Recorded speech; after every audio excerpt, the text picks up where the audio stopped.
ମୁଁ ଅନଜ ବିଷୟ tropical agro system private limited ନବରଙ୍ଗପୁରରେ କାର୍ଯ୍ୟରତ ଅଛି ଓଡ଼ିଶାର।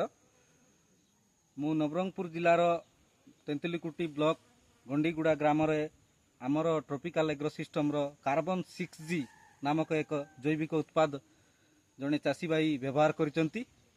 ମୁଁ ତାଙ୍କ ପାଖକୁ ଫିଲ୍ଡ ଭିଜିଟ୍ରେ ଆସିଛି।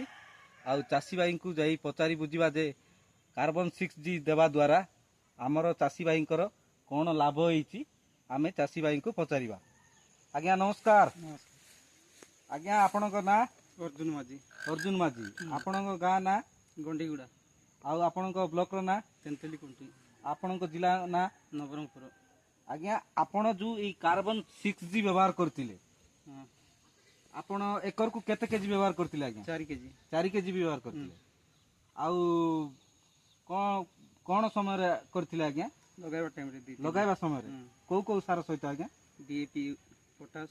ଡିଏପି ପଟାସ ସହିତ କରିଥିଲେ। ହଁ। ଆଉ କାର୍ବନ 6G ଦେବା ଦ୍ୱାରା ଆପଣଙ୍କର ଲାଭ ବା ଆପଣଙ୍କର ଯେଉଁ ଗଛର ଗ୍ରୋଥ, ଆପଣଙ୍କର ମାଟି, ଆପଣଙ୍କର ଚେର କୌଣସି ବୋଲେ କୌଣସି ପ୍ରଭାବ ଆପଣଙ୍କୁ ଭଲ ଲାଗିଲା ଆଜ୍ଞା? ଗଛ ଭଲ ରହିଛି, ପତ୍ର ଯାକ ଅସାର ରହିଛି, ହଁ ସବୁଜ ଦିଶୁଛି। ସବୁଜ ଦିଶୁଛି।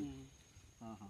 ଆମର ନବରଙ୍ଗପୁରର ଚାଷୀ ଭାଇମାନଙ୍କୁ ଏଇ ଟେକ୍ କାର୍ବନ 6G ବାବଦକୁ ଆପଣ କ'ଣ କହିବାକୁ ଚାହୁଁଛନ୍ତି ଆଜ୍ଞା? ଆମ ଓଡ଼ିଶାର ଚାଷୀ ଭାଇମାନଙ୍କୁ ଜମିକୁ ଉର୍ବର କରିବା ପାଇଁ ଚାହୁଛୁ। ଆଉ ଟେକ୍ କାର୍ବନ 6G ଦେବା ପାଇଁ କହୁଛୁ। ଟେକ୍ କାର୍ବନ 6G ଦେବା ପାଇଁ କହୁଛନ୍ତି। ଠିକ୍ ଅଛି ଆଜ୍ଞା, ଧନ୍ୟବାଦ, ରହିଲି।